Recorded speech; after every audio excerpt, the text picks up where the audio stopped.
The Launcher is the Weapon: How to Build a Cheap Missile Shield by Richard C.J. Young, Sejong, Companion to The Defender's Trap. The Necessity and Possibility Paradox of Modern Ground Assault. Act 1. The Strategic Accounting Crisis. Warfare is ultimately a game of math, and right now, the West is losing the ledger. In modern conflict, air defense has devolved into a bankruptcy schedule. We routinely launch a $4 million Patriot PAC-3 missile to down a $30,000 loitering munition. The Standard Missile-3, used against ballistic threats, costs between $28 and $40 million per shot. The Tomahawk cruise missile costs between $1 and $2 million. When the attacker spends less than a used car, and the defender spends the budget of a public school, the attacker wins without ever breaching the perimeter. They simply bleed your treasury dry. The 2026 Iran engagements made this concrete. In 6 days of operations, the coalition spent $11.3 billion on interceptors. Over 100 Standard Missile-3 rounds were fired at costs reaching $40 million each. The targets were drones and ballistic missiles costing between $20,000 and $2 million. The cost-exchange ratio was catastrophic. The coalition did not lose a single ship. But the economic damage was done, not by Iranian weapons, but by the cost of intercepting them. This is the central problem of modern air defense. It is not a targeting problem. It is not a range problem. It is not a lethality problem. It is a cost problem. The interceptor is too expensive relative to the threat. And when the interceptor is too expensive, the attacker does not need to defeat your shield. He needs to exhaust it. Every interceptor you fire is a withdrawal from your industrial account. Every drone he launches is a deposit into his. The account reaches zero. The shield goes dark. The missiles get through. This raises a critical question. How do you flip this economic asymmetry on its head? The answer is not a cheaper missile built the same way. The answer requires completely reinventing what a missile actually is. It requires taking the most expensive part of the interceptor, the part that accelerates it from 0 to supersonic speed, and removing it from the missile entirely.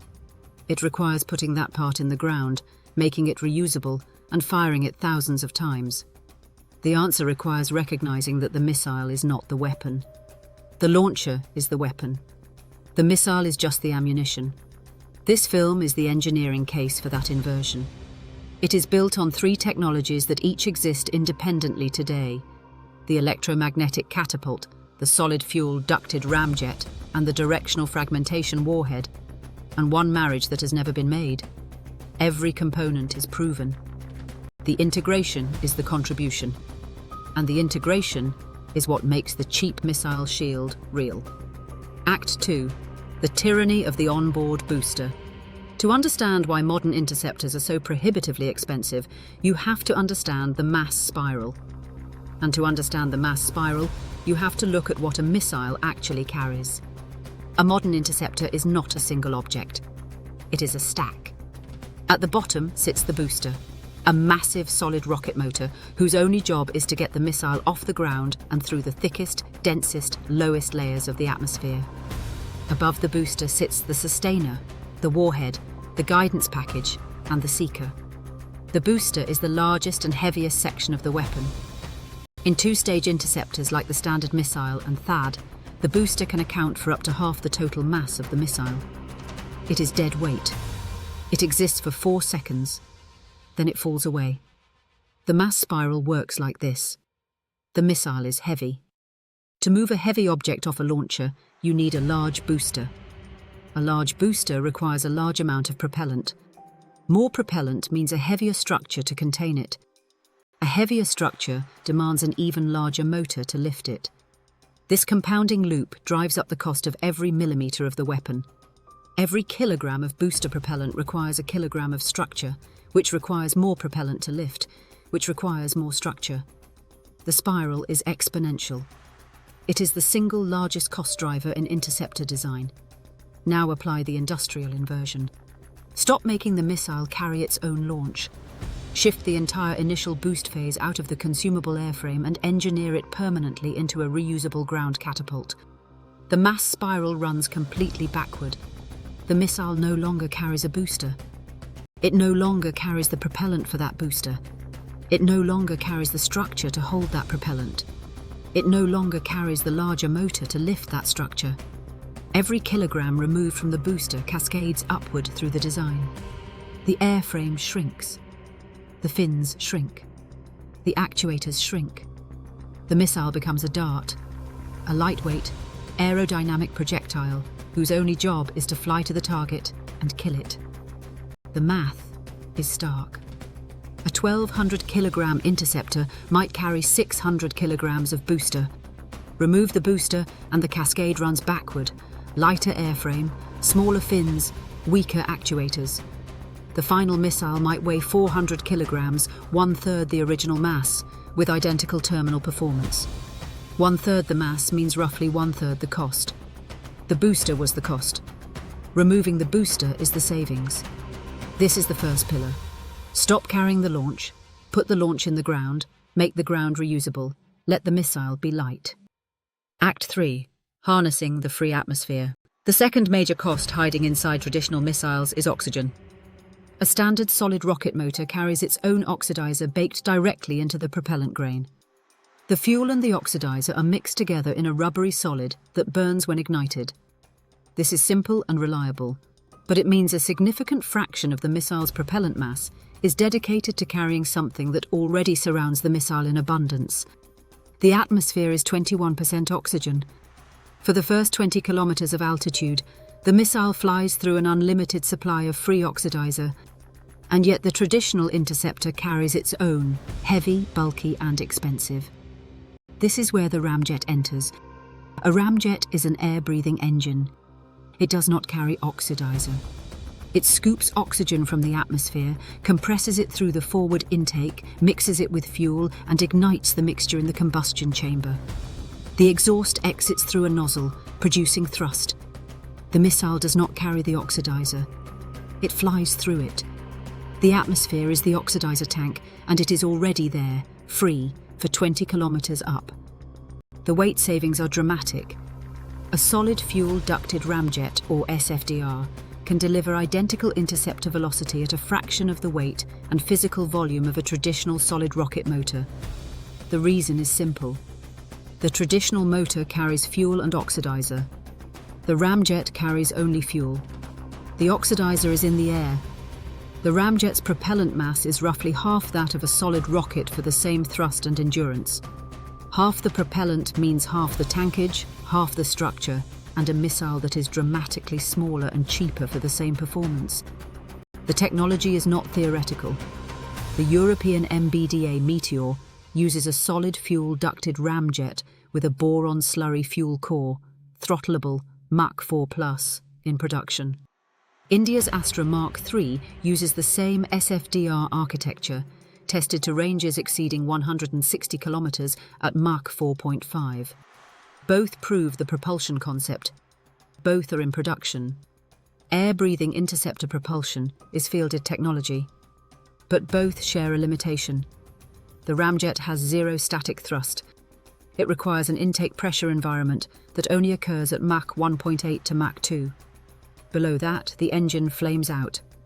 The ramjet cannot ignite from rest. Both the Meteor and the Astra solve this by carrying an internal rocket booster inside the ramjet's combustion chamber. Fire the booster, reach Mach 2, expel the booster, the ramjet takes over. This works, but it reintroduces the mass spiral. The internal booster is dead weight, the very thing we are trying to eliminate. The solution is the marriage. The ramjet needs Mach 2 to ignite. The ground catapult can provide Mach 2. The ramjet does not care where its ignition speed comes from. A Mach 2 airflow from an internal booster and a Mach 2 airflow from a ground catapult are physically identical to the engine. The ramjet ignites, breathes, and sustains. Act 4. The ground-based igniter. The electromagnetic catapult is not a new idea. The United States Navy has fielded the Electromagnetic Aircraft Launch System, EMALS, on the Gerald R. Ford-class aircraft carriers since 2017. EMALS uses a linear induction motor to accelerate a 35,000 kilogram aircraft to 280 kilometers per hour in 90 meters. The system is proven. It launches aircraft hundreds of times per day. It is reliable, maintainable, and in full-rate production by General Atomics. The question is whether this technology can be adapted to launch interceptors. And the answer, as of 2026, is yes, because it is already being done.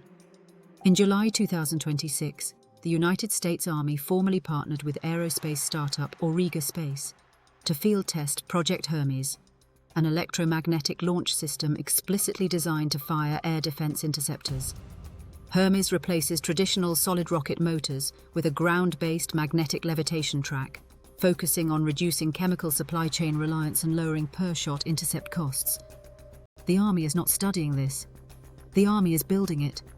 The launcher half of the marriage is already under contract. China is moving in parallel. In late 2025, declassified imagery confirmed that China's Hudong Zhonghua facilities began field testing truck-mounted electromagnetic catapult launch rails engineered to launch heavy, high-speed loitering munitions and interceptor platforms directly from high-angle mobile trail assemblies. The concept is not American only. It is a recognized global trend. Both superpowers are converging on the same architecture from different directions. The United States through a dedicated startup partnership, China through state shipyard integration. The physics are straightforward. A linear induction motor, a magnetic rail, accelerates the interceptor along a track elevated to a 45 to 60 degree pitch. The motor energizes, the magnetic field accelerates a shuttle carrying the missile, and the missile exits the rail at Mach 2, approximately 680 meters per second. At 30 to 50 G, the rail length ranges from 45 to 75 meters, within the footprint of a mobile launcher vehicle or a fixed battery site. The engineering challenges are real, but bounded. Pulsed power storage, the same problem that plagued the Navy's railgun, is solved by containerized supercapacitor or flywheel banks that charge over seconds and discharge in milliseconds. G-load survival is not a problem for the Seeker chips.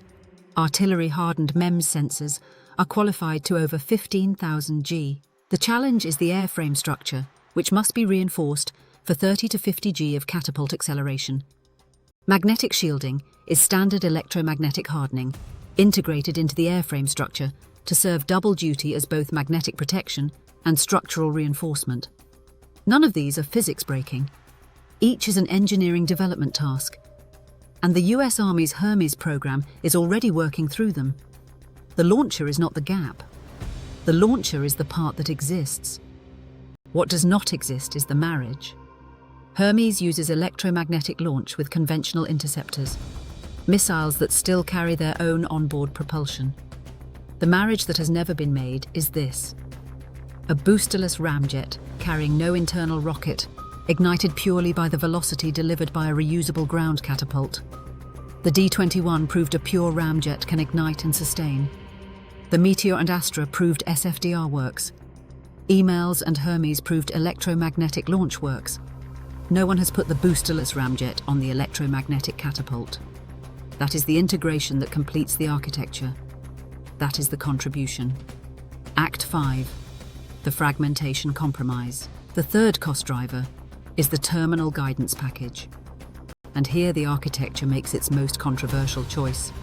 Modern American interceptors use hit-to-kill technology. The interceptor does not carry a warhead. It destroys the target by direct physical collision, hitting it nose-to-nose at combined closing speeds of 5 to 10,000 meters per second. The kinetic energy at those speeds is enormous. A hit-to-kill interceptor does not need explosives. It needs precision. And precision is expensive. The seeker on a hit-to-kill interceptor is the most expensive single component in the weapon. A K-band active radar seeker, the kind used on the PAC-3 MSE and the Standard Missile-3, costs between $500,000 and $1.5 million by itself. It must guide the interceptor to a physical collision point, a miss distance measured in centimeters, while discriminating the real warhead from decoys and debris at extreme closing speeds under potential jamming. The Seeker is a masterpiece of engineering, and it is the reason the missile costs $4 million. The fragmentation warhead takes a different approach. Instead of hitting the target, it detonates near the target, expelling a dense cloud of tungsten pellets in a focused cone. The cone does not need to hit a specific point. It needs to intersect the target's flight path within a lethal radius measured in meters, not centimeters. The guidance precision required is orders of magnitude less. This allows simpler, cheaper seekers, infrared, semi-active radar, or command guidance where the ground radar tracks both interceptor and target. None requires the multi-million-dollar K-band seeker. The warhead is simpler. The guidance is simpler. The missile is simpler. And simpler is cheaper. Ukraine is proving this right now. The Ukrainian Freya program, specifically the Firepoint FP7X interceptor, deliberately departs from the hit-to-kill paradigm. The FP7X uses a directional fragmentation warhead designed to detonate close enough to shred threats with dense tungsten pellets. The interceptor costs under $700,000, roughly 1/6 the cost of a PAC-3. It is not as precise. It does not need to be.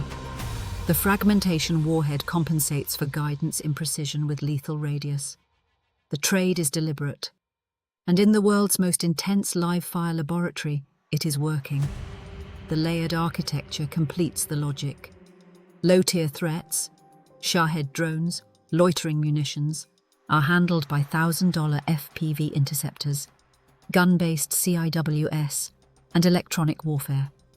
The fragmentation interceptor handles the mid-tier, cruise missiles, larger drones, subsonic threats.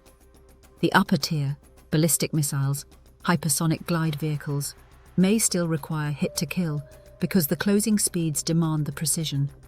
But the upper tier is a small fraction of the total threat volume. The majority of threats are mid-tier and low-tier, and for those, the fragmentation compromise is the economic answer. The cost math is the proof. A $4 million PAC-3 against a $30,000 drone is a 130-to-1 disadvantage. A catapult-launched boosterless Ramjet fragmentation interceptor at scale could reach $200,000 to $300,000, a 10-to-1 ratio or better. At that ratio, the economic attrition reverses. The attacker can no longer win by spending the defender broke. Act 6. The new industrial paradigm. For 60 years, missile defense has prioritized building the perfect, expensive, self-contained missile. The interceptor was the weapon. The launcher was just a tube.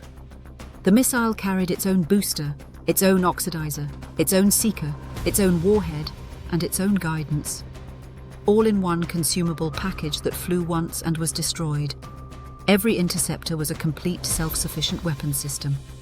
And every interceptor was expensive, because completeness is expensive. That era is over. The cheap missile shield inverts the architecture. The expensive asset is no longer the missile. The expensive asset is the launcher. The reusable ground catapult, the sensor network, the command system, the pulsed power storage. These are fixed or semi-fixed assets. They are built once. They are maintained. And they fire thousands of times. The missile, the consumable, the thing that flies once and is destroyed, is stripped to its absolute minimum.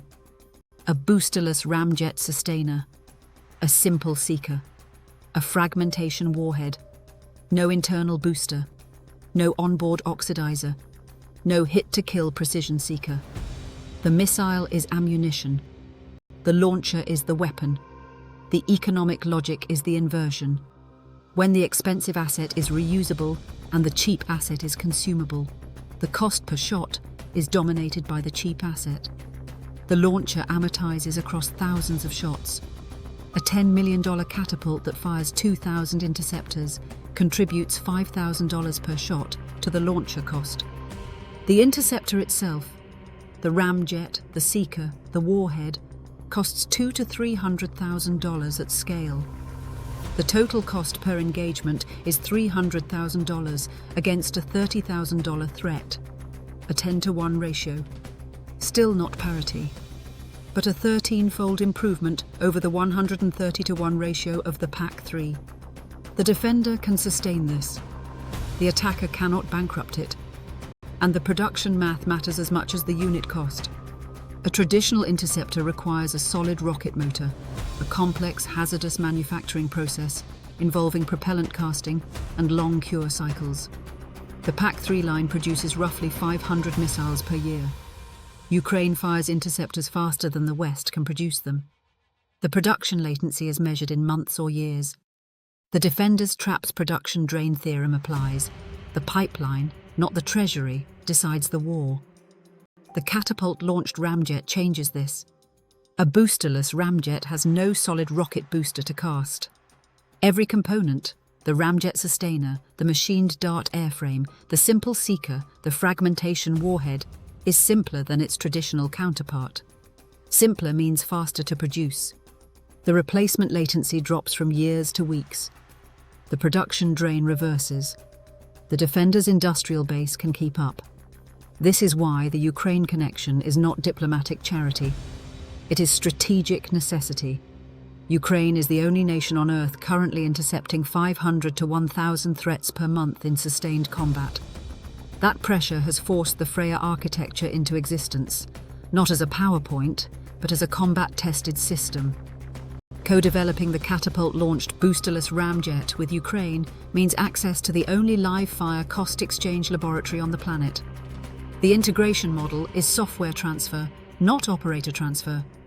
Ukrainian engineers collaborate on the algorithms, sensor fusion, and kill chain architecture. The hardware is built where the industrial base exists. The testing happens where the threats are real. The political clock is the production latency, not the election cycle. The Shahed production line in Iran is outputting drones at industrial scale. The standard missile inventory is finite. The PAC-3 inventory is finite. The production lines cannot refill them at the rate they are being consumed. The architecture must change before the inventories reach the point where the shield cannot hold. And the architecture generalizes. The launcher is a universal first stage. Anything that can survive the launch environment and ignite at Mach 2 can be fired from it. The cheap missile shield is the first application. It will not be the last. The launcher is the weapon. The missile is the ammunition. The catapult is reusable. The Ramjet breathes free air. The warhead fragments. The seeker is simple. The production is fast. The cost is sustainable. The math finally works. And this is where the architecture meets the Defender's Trap. The trap said the attacker can no longer take ground. The Defender's firepower density made assault impossible. But the trap left one variable open, the cost-exchange ratio. The attacker could still win by spending the Defender broke. The cheap missile shield closes that variable. The Defender now wins the combat math, the cost math, and the production math. The trap does not stabilize. It deepens. The 80-20 modular architecture is what makes that closure industrial. The Freya airframe is split 80-20. 80% is the propulsion bus, the common catapult-launched boosterless Ramjet, the shared airframe, the shared sustainer, the shared guidance core. 20% is the swappable nose cone. For attrition threats, drones, cruise missiles, loitering munitions, the nose cone is a low-cost directional fragmentation warhead with a simple seeker. For the upper tier, ballistic missiles, hypersonic glide vehicles, the same propulsion bus carries a hit-to-kill cone with attitude control motor rings and the precision K-band seeker. One bus, many cones. The expensive common asset is built once and fired thousands of times. The cheap specialized tip is swapped to match the threat. The Defender no longer buys a different missile for every target. He buys one missile and many warheads. That is the modular payload architecture. That is how the 80-20 split turns the Defender's Trap from a theorem into a factory. For 60 years we built the perfect missile and went broke firing it. The future is the imperfect missile, fired from the perfect launcher with the swappable tip, at a cost the Treasury can sustain. The launcher is the weapon. The missile is just ammunition. And that is how you build a missile shield your economy can actually afford. End narration. Methodological framework statement, dated August 22, 2026. This documentary formalizes the architectural synthesis of three independently proven technologies: electromagnetic ground launch, EMALS, US Army Project Hermes with Auriga Space, China mobile EM catapults, solid fuel ducted Ramjet propulsion, MBDA Meteor, India Astra, Mk3 SFDR, and directional fragmentation terminal guidance, Ukraine Freya FP7X, into a unified cost exchange doctrine for affordable missile defense.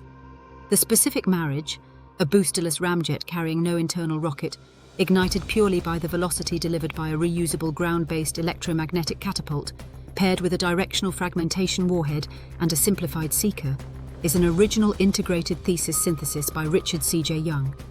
The historical precedent for boosterless ramjet ignition is established by the Lockheed D-21 reconnaissance drone, 1960s, which demonstrated that a pure ramjet can ignite and sustain flight when delivered to ignition speed by an external platform. The modern SFDR propulsion base is established by the MBDA Meteor and DRDO Astra Mk3, both in production. The electromagnetic launch base is established by the US Navy EMALS and the US Army Project Hermes program, July 2026. The fragmentation warhead cost optimization model is established by the Ukrainian Freya FP7X program.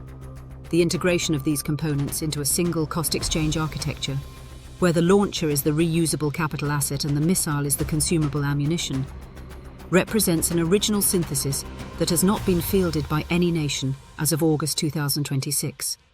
Intellectual priority for this specific architectural synthesis and the launcher is the weapon cost exchange doctrine is claimed by Richard C.J. Young, documented August 20, 2026.